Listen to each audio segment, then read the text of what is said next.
आज हम political science के अंदर बहुत ही इंपॉर्टेंट टॉपिक डिस्कस करेंगे। संसद की स्थायी समितियां कौन कौन सी होती है, ठीक है। तो ये चैप्टर ना बच्चों बहुत ही इंपॉर्टेंट है। इसका एग्जाम के अंदर ना एक क्वेश्चन बिल्कुल कंफर्म आता है संसद की समितियों के अंदर से, और आपका 99% स्थायी के अंदर से ही आता है। फिर भी हम अस्थायी डिस्कस करेंगे, बट इस वीडियो के अंदर हम सिर्फ और सिर्फ स्थायी करेंगे भी कितनी तो स्थायी समिति होती है और किस समिति का क्या काम होता है, वो क्यों बनाई गई है। जितने भी उसके ऊपर क्वेश्चन बनेंगे ना, वो सारे के सारे क्वेश्चन आज हम इस वीडियो के अंदर डिस्कस करेंगे। तो आप हेडिंग डालें ना सबसे पहले भी संसद की स्थायी समितियां, ठीक है। तो यहाँ पे सबसे पहले स्थायी समितियों के अंदर पहले नंबर पे हमारे पास में प्राक्कलन समिति, जिसको इंग्लिश के अंदर बोलते हैं एस्टीमेट कमेटी। फिर हम पढ़ेंगे लोक लेखा समिति क्या होती है, जिसको इंग्लिश के अंदर बोलेंगे पब्लिक अकाउंट कमेटी।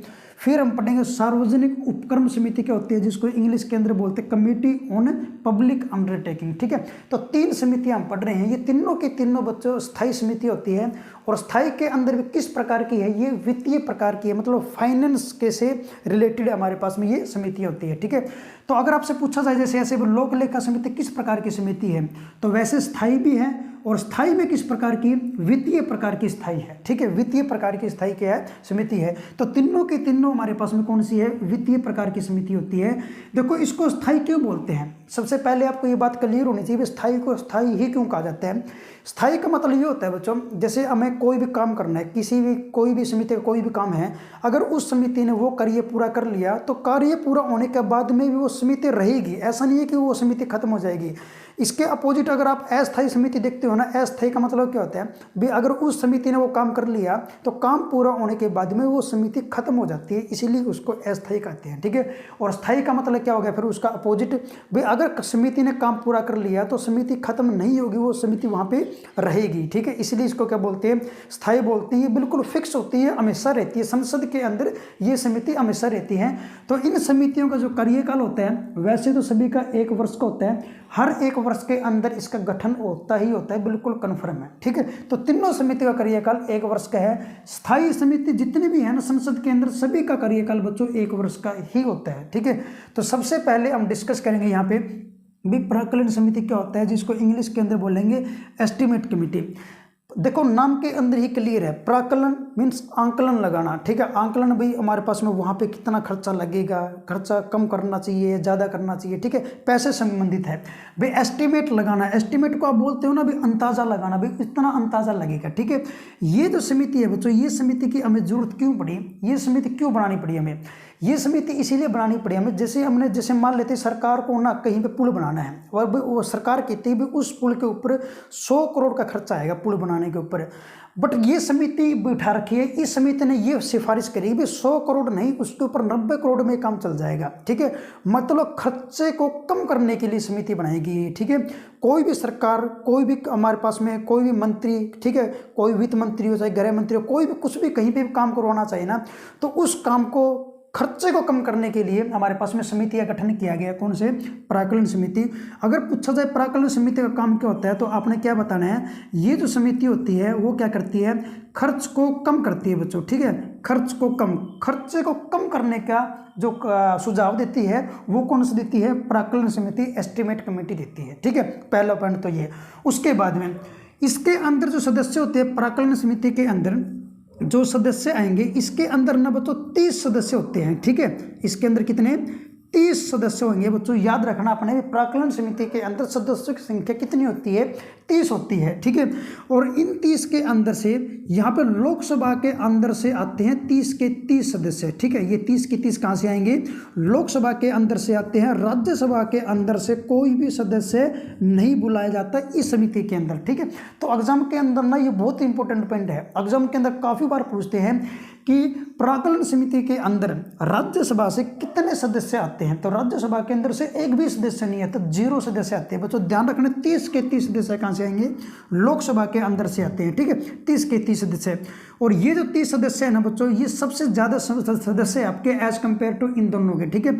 इसके अंदर आप पढ़ोगे 22 सदस्य लिखेंगे हम यहाँ पे, और इसके अंदर भी कितने लिखेंगे, 22 सदस्य लिखेंगे। सबसे ज़्यादा सदस्य किसके अंदर है, आपके प्राक्कलन समिति के अंदर है, इसलिए इस समिति को सबसे बड़ी स्थायी समिति भी कहा जाता है। ठीक है, अगर एग्जाम के अंदर आपसे पूछा जाए, कभी कोई भी पूछे कि सबसे बड़ी समिति कौन सी है, तो सबसे बड़ी समिति कौन सी है? आपकी प्राक्कलन समिति, एस्टीमेट कमेटी सबसे बड़ी स्थायी समिति है। ठीक है, क्योंकि सारे यहाँ पे 30, यहाँ पे कितने 22 और यहाँ पे भी कितने 22 सदस्य ही आएंगे। ठीक है, तो ये होगी इसके अंदर सदस्यों की बात है। जब इसके अंदर ये जो मैंने समिति बनाई है, इसका अध्यक्ष भी बनाना पड़ेगा फिर हमें। ठीक है, इसका मैंने अध्यक्ष भी बनाना पड़ेगा। और यहाँ पे जो इसका समिति का जो अध्यक्ष बनता है वो लोकसभा के सदस्यों के अंदर से ही बनता है, राज्यसभा के सदस्यों के अंदर से नहीं बनता। ठीक है, लोकसभा का सदस्य है, तो लोकसभा के सदस्यों के अंदर से ही इसका क्या बनेगा बच्चों? अध्यक्ष बनेगा। ठीक है, तो क्लियर हो गया प्राक्कलन समिति की जरूरत हमें क्यों पड़ी, इसके अंदर कितने सदस्य होते हैं और वो कौन से सदस्य है, कितने किस सदन के अंदर से आते हैं, और उसका अध्यक्ष कौन होता है? लोकसभा का जो सदस्य होता है वही उसका होगा, इसका अध्यक्ष होगा। और ये सबसे बड़ी क्या है? सबसे बड़ी एक स्थायी समिति है। ठीक है, उसके बाद में ये पहली समिति, उसके बाद में सेकंड समिति बच्चों हमारे पास में लोक लेखा समिति, जिसको इंग्लिश के अंदर बोलेंगे पब्लिक अकाउंट कमेटी। इस समिति की जरूरत क्यों पड़ी हमें? इस समिति की जरूरत हमें ये पड़ी, देखो यहाँ पे हमने ये कहा कि खर्चे को कम करना है। ठीक है, बट जो खर्चा हमने कम किया है ना, जो खर्चा कम करने के बाद में जो भी खर्चा दिया है हमने, वो जो खर्चा वो सही जगह पर लगाया है नहीं लगाया, तो उस समिति की जांच कौन करती है? लोक लेखा समिति करती है। मतलब ये तो खर्चे को कम करेगी और ये खर्चे की जांच करेगी बच्चों। ठीक है, खर्चे की क्या करेगी? ये जांच करती है। तो खर्चा जो भी है खर्च की जांच करेगी। इसका एग्जाम्पल मैं आपको वैसे देता हूँ आम लाइफ के अंदर।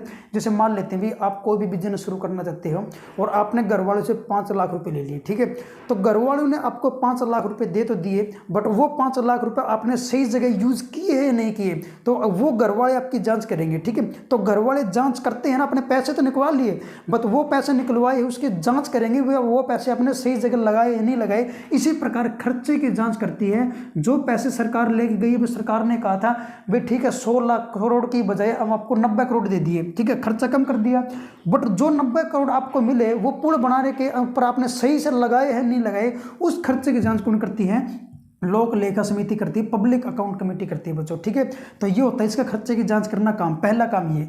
उसके बाद में इसका एक काम और आता है बच्चों, एक पद आता है हमारे पास में कंट्रोलर एंड ऑडिटर जनरल। ठीक है, कंट्रोलर एंड ऑडिटर जनरल, जिसको शॉर्टकट के अंदर कैग कहते हैं।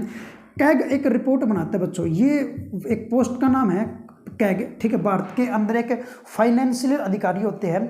ये अधिकारी क्या करता है? खर्चे की जो भारत के पास जितनी भी इनकम आती है, जितना भी एक्सपेंडिचर होता है, उसकी रिपोर्ट बनाते हैं। और वो रिपोर्ट, ये जो कैग है रिपोर्ट जो बनाता है, ये रिपोर्ट सही भी बना रहा है नहीं बना रहा है, उसकी भी जांच कौन करता है? लोक लेखा समिति करती है।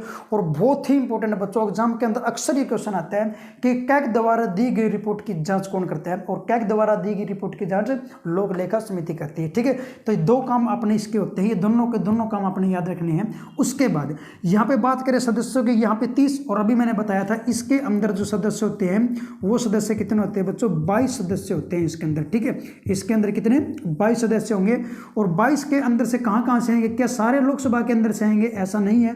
लोकसभा के अंदर से बच्चों यहाँ पे आते हैं 15, और राज्यसभा के अंदर से आते हैं यहाँ पे 7 सदस्य आते हैं। 15 यहाँ से और 7 सदस्य आते हैं। ठीक है, तो देखो क्योंकि राज्यसभा के अंदर से क्यों बुलाया गया? मामला किस चीज़ का? अब की बार खर्चे की जांच करने का मामला है। ठीक है, तो देखो संविधान वालों ने बिल्कुल कितना सोच समझ के समिति बनाई है भी खर्चे की जांच करने के लिए लोकसभा नहीं राज्यसभा को भी लेके आएंगे, तभी ढंग से जांच होगी। ठीक है, तो जांच करने के लिए 7 सदस्य लोकसभा के अंदर, 7 आपके 7 राज्यसभा से और 15 लोकसभा के अंदर से, दोनों के दोनों आपने याद रखने हैं। ठीक है, उसके बाद में अब ये बात करें अध्यक्ष की। यहाँ पे अध्यक्ष कौन आता है बच्चों? ध्यान रखना, यहाँ पे जो अध्यक्ष होएगा ना वो आपका सरकार का कोई मंत्री वगैरह नहीं हो सकता। जो भी सरकार चल रही है ना, उस सरकार का सदस्य कभी भी नहीं होता इसका अध्यक्ष।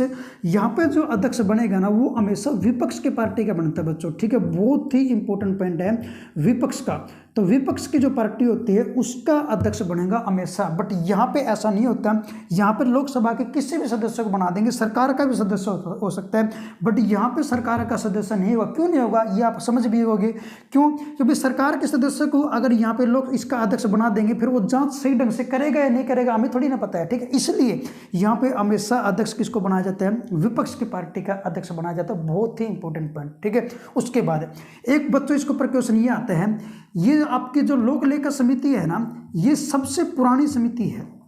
ठीक है। अगर आपसे पूछा जाए तो सबसे पुरानी समिति कौन सी है संसद की स्थायी समितियों के अंदर से, सबसे पुरानी समिति कौन सी है, तो सबसे पुरानी समिति आपकी लोक लेखा समिति सबसे पुरानी है।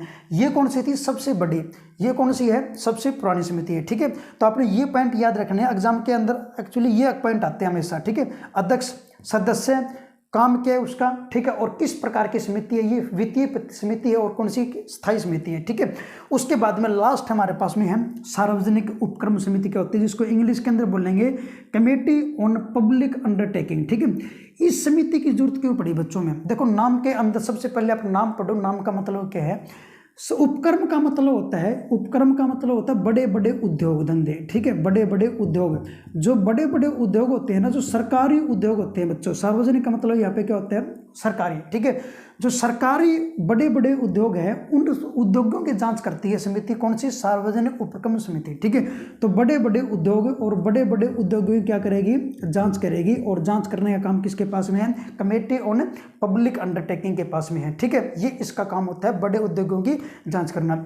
इसके अंदर सदस्य कितने आएंगे, इसके अंदर भी बच्चों कितने सदस्य आएंगे, 15 आएंगे। याद रखना, पहले वाले में हमने कितना लिखा था, 30, यहाँ पे 22। ठीक है, यहाँ 15 तो आते हैं लोकसभा से और राज्यसभा के अंदर से आते हैं 7। ठीक है, टोटल कितना हो गया हमारे पास में, टोटल यहाँ पे भी हमारे पास में कितना हो गया, 22 हो गया।